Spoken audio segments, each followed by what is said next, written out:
پر مفسرین کے دو قول ہیں. ایک یہ کہ الٹا لٹایا تاکہ کفا سے ذبح کروں، گردن کے پچھلے حصے پر چھری رکھ کے ذبح کروں گا، منمونہ چہرہ میری آنکھوں کے سامنے نہ ہو اور میرے دل کے اندر کوئی جذبہ رحم نہ جاگے جس سے اللہ کے حکم کی تعمیل میں دیر ہو جائے. اور دوسرا معنی یہ کیا کہ آپ جانور قربانی کے لیے ذبح کرتے ہیں تو اس کی گردن کو بل دے کے اس کی پیشانی کو زمین پہ لگا دیتے ہیں تاکہ یہ رگیں تن جائیں اور ذبح کرنے میں آسانی ہو. حضرت اسماعیل کی معصوم گردن کو بل دے کر کے ان کی پیشانی پتھر کے ساتھ جوڑی گئی.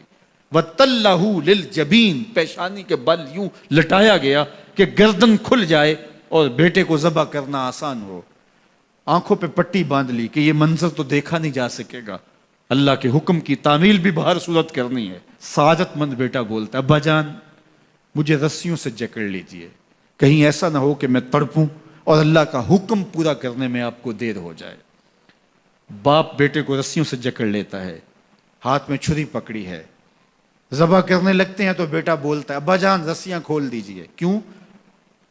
آپ کا منصوبہ، آپ کا پروگرام تبدیل ہو گیا. کہا نہیں. تو پھر کیوں رسیاں کھولوں؟ کہا کہیں ایسا نہ ہو کہ کل کا مورخ لکھے کہ باپ ذبح کرنا چاہتا تھا، بیٹا ہونا نہیں چاہتا تھا، باپ نے باندھ کے کیا. کھول دیجئے، نہیں تڑپوں گا. رسیاں کھل جاتی ہیں. بیٹا پیشانی کے بل لٹایا ہوا ہے، ہاتھ میں چھری پکڑی ہے، منا کی وادی ہے، کارکنان قضاء و قدر کی چیخیں نکل رہی ہیں، حوریں تھرا رہی ہیں، زمانہ کانپ رہا ہے، منا کی وادیوں پر تھر تھراہٹ ہے. مالک قیامت آنے والی ہے. فرشتے بھی پوچھ رہے ہیں کہ مالک کیا ہونے والا ہے. کہا تم کہتے تھے انسان کو پیدا کر رہا ہے، سجدے تو ہم کریں گے، ذرا میرے بندے کی ادا تو دیکھو، ذرا میرے بندے کا انداز محبت تو دیکھو، میری فرما برداری، انقیاد امر اور اطاعت اور امتثال امر کی مثال تو دیکھو، ذرا دیکھو میرا بندہ میرے حکم کی تعمیل کیسے کر رہا ہے. اللہ اکبر.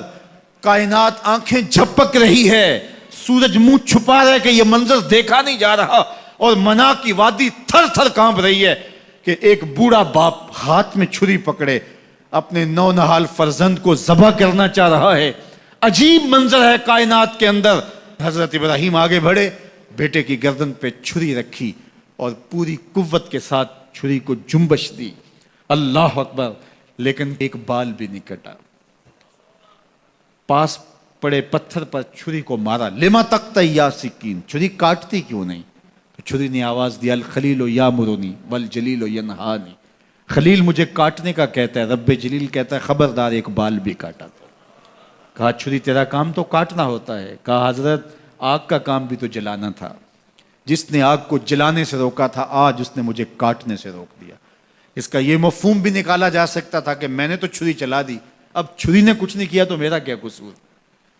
اللہ اکبر. دوبارہ چھری تیز کی اور حلق پر چھری کی نوک رکھی اور اپنا سارا وزن ڈال دیا.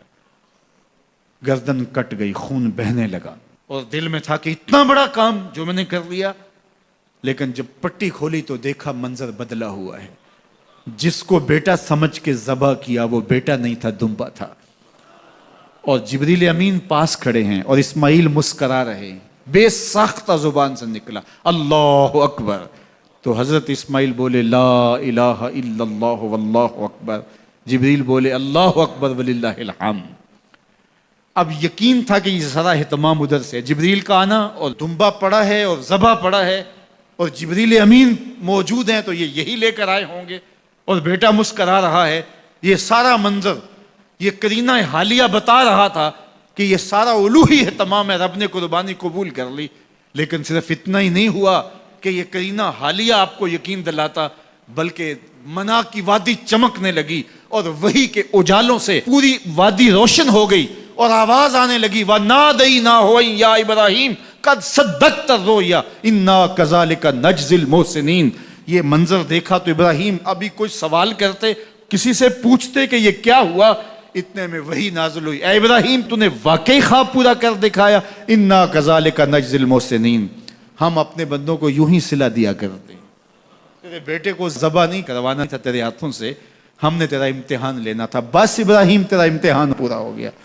ہم نے تیری سنت کو اب قیامت تک کے لیے باقی رکھا، قیامت تک کے لیے باقی رکھا. اور پھر خود میرا رب کہتا ہے سلام علی ابراہیم، ابراہیم تیرے اوپر سلام ہو۔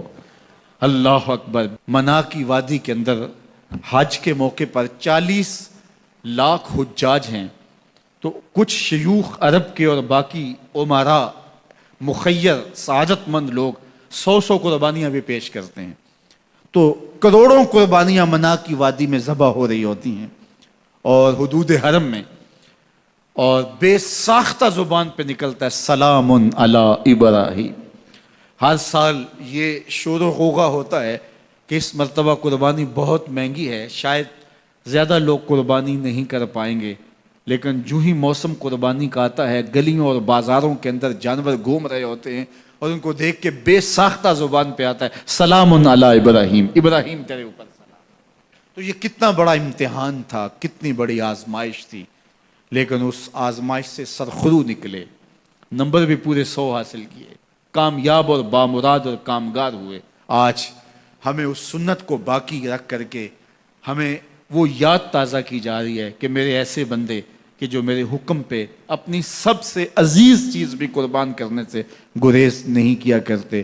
ہمارے ایک بزرگ فرمایا کرتے تھے کہ ہر بندے کا ایک اسماعیل ہوتا ہے، جب تک وہ اپنے اسماعیل کی گردن پہ چھری نہیں رکھتا رب کا قرب نصیب نہیں ہوتا۔ تو جو تمہاری محبوب چیز ہے اس کو راہ خدا میں جب تک قربان کرنے کا جذبہ نہیں پاؤ گے، تب تک تمہیں وہ منزل نصیب سعادت کی نہیں ہوگی۔